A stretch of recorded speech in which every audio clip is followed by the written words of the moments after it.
Well, welcome. We're getting ready here in Boston now, hence the tie, but ready for TCT, and wanted to do a preview of some of the late-breaking clinical trials.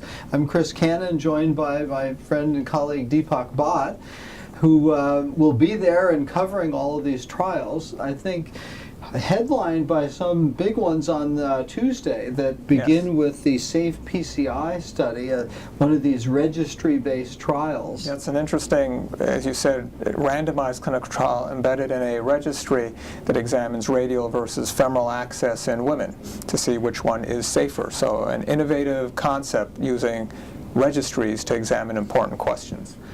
And then I think the first look at a big trial with the core valve, which I think will be terrific. Right. The expectation is that it'll be positive just because the other valve that has been examined, SAPIEN, in a similar population looked good, but we'll see. You never know until you see the data, but the interventional community is very excited about that one. And this is the so-called extreme risk TAVR trial, so I guess in people inoperative? That's right, ones that aren't candidates for conventional surgery.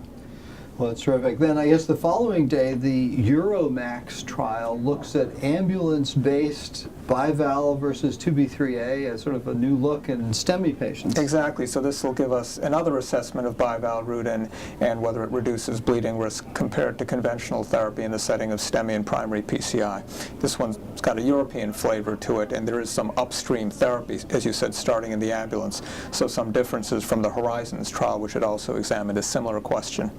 Well, it's great, and you know, with the constant change in the mix of what we do for ACS, we kind of need to update the trial and have another nice big one. Some other smaller, there's the CHILL-MI trial that will look at hypothermia, so another confirmatory or follow-up trial, I think, in that space. Right, it'll be looking at infarct size, but it may give us some valuable insight into whether hypothermia is as good as many of us are assuming it will be. Yeah. Then on Thursday, there are two trials on duration of antiplatelet therapy on the shortening side. Yes. So Optimize and Arctic Interruption. We have 3 versus 12 in Optimize and 1 versus 2 years.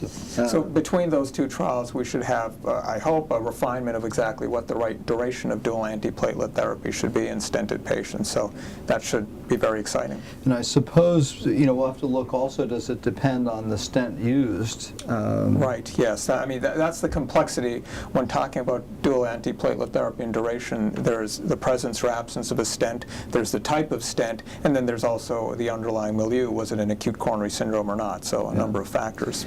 It's exciting. I see other, there's the Translate POPs is looking at platelet testing to try and, inform antiplatelet therapy choice. Another one of these registry-based studies.